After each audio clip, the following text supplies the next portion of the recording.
Hi everybody, welcome to the 2009 Malago Trek. Here we are in what looks like the Asda car park, but really is the valley of the Malago, because it's going underneath the car park down towards the top.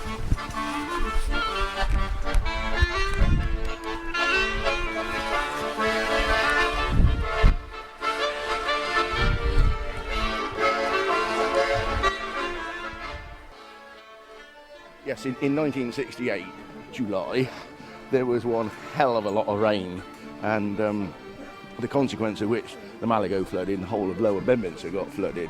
I mean, it was an horrendous amount of water. This wall, I believe, was the boundary wall of a huge dye works called the Rington, Ochre and Reading Company.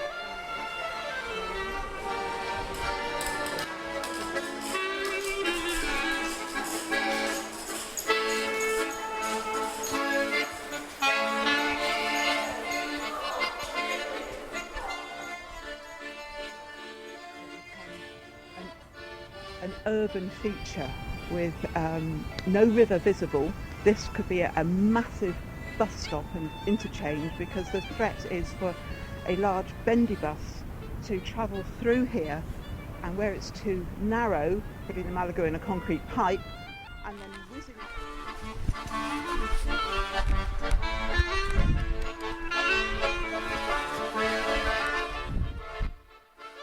Yeah, I live on Windmill Hill, so we'll be the ones who see the bus station being built and everything if they decide to go ahead.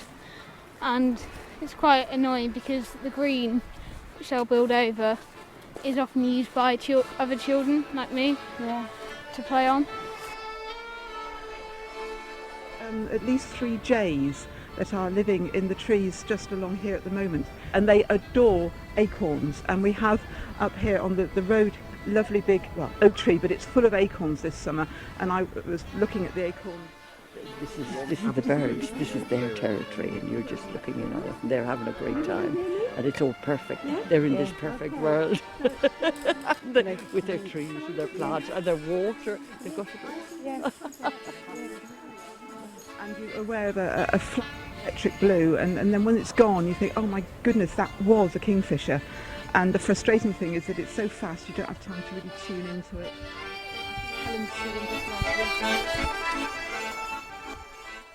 My name's Rachel Hobbs. I'm Secretary of Marksbury Area Community Association. We take an interest in everything that goes on around this area, one of those things being our wonderful river.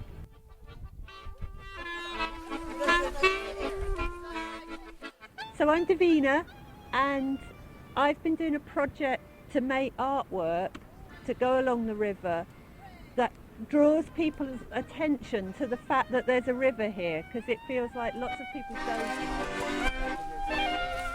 So, onward, and I think Phil, our wildlife guy, is in the river. You'll come to him and you're finding us what's in there.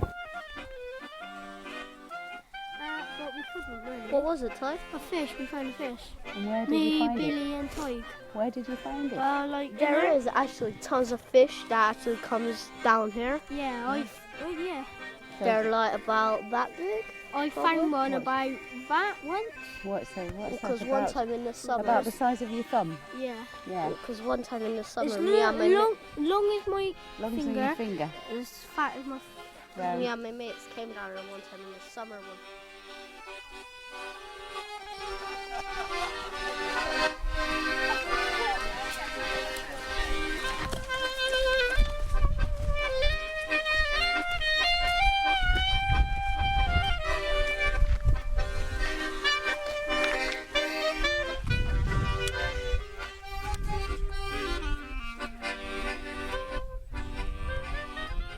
This is Manor Woods Valley Local Nature Reserve. One of the things Malago Valley Conservation Group does, it concerns itself certainly with the streams and works with Helen and the others on South Bristol Riverscapes project. Also concerns itself with parks, of which this local nature reserve is one of our most important.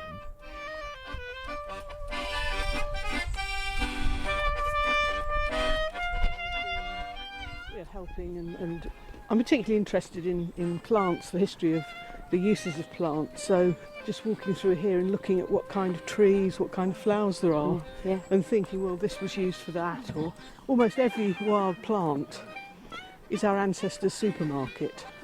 We see just greenery, shrubs, trees.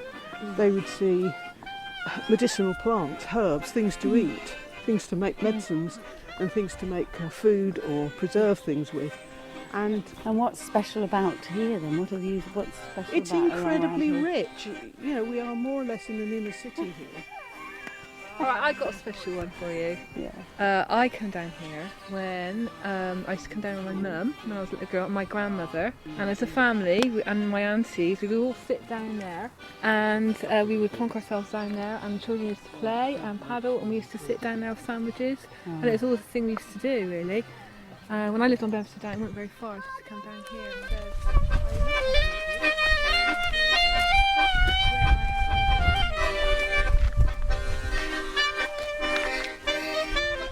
We've now got to do a boring bit where we cross the watershed between the Malago and the Pidgeonhouse to see in terms of wildlife or watery terms, so may I respectfully suggest you get your heads down and press on as we make our way down across and into the valley of the Pidgeonhouse stream at Crocs Bottom.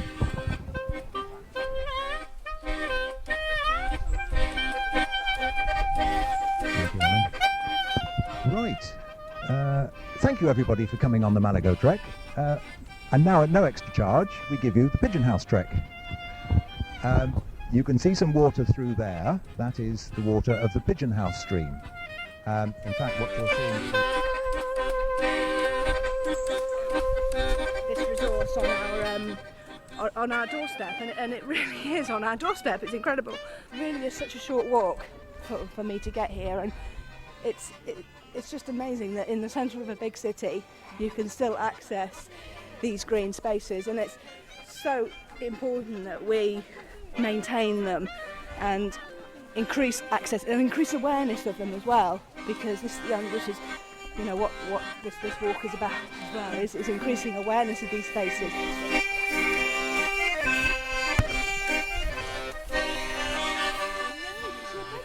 Yes.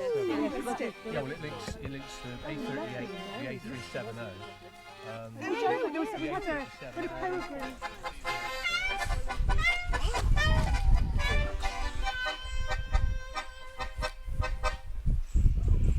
Fantastic.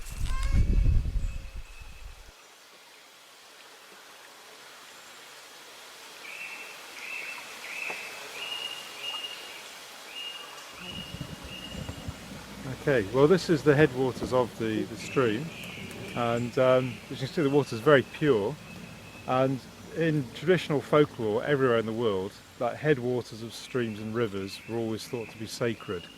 Over the years, as society gets more and more secular, that sacredness changes to like health, and the water's good for you. People used to come here perhaps many thousands of years ago and drink it because it was very fresh. the idea is that as the tufa deposits out of the water, that lettering, the original idea was that lettering would gradually sort of disappear over time in a sort of magical sort of way. In fact, providing just enough people know about it and know to look for it when they come here, that's not happening because people start doing exactly what Helen's doing to see the lettering.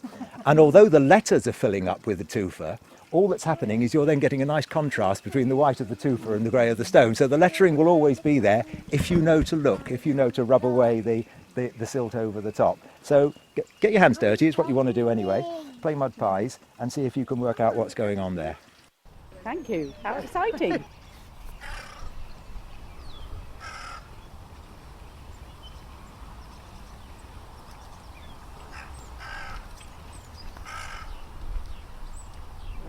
I think I might turn it off now.